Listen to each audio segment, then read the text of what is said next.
முருகனை கும்பிடும் பொழுது இதெல்லாம் நடந்தால் முருகன் அருள் உண்டு என்று அர்த்தம். நீங்கள் முருக பக்தராக இருந்தால் இந்த சேனலை சப்ஸ்கிரைப் செய்து வீடியோவை லைக் செய்து முருகா என்று காமெண்ட் செய்யுங்கள். முருகனை கும்பிடும் பொழுது உங்களை அறியாமல் கண்ணீர் வந்தால் உங்கள் வேண்டுதலுக்கு பலன் உண்டு. முருகனிடம் உங்கள் வேண்டுதலை சொல்லி முறையிடும் போது பல்லி சத்தமிட்டால் அது நல்ல சகுனம். உங்கள் விருப்பப்படி வேண்டுதல் நிறைவேறும்.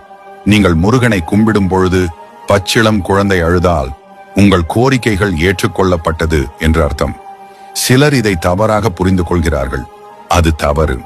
முருகனிடம் உங்கள் வேண்டுதலை வைக்கும் போது கோயில் மணி அடித்தால் உங்கள் வேண்டுதல் காண பலன் கிடைக்கும்.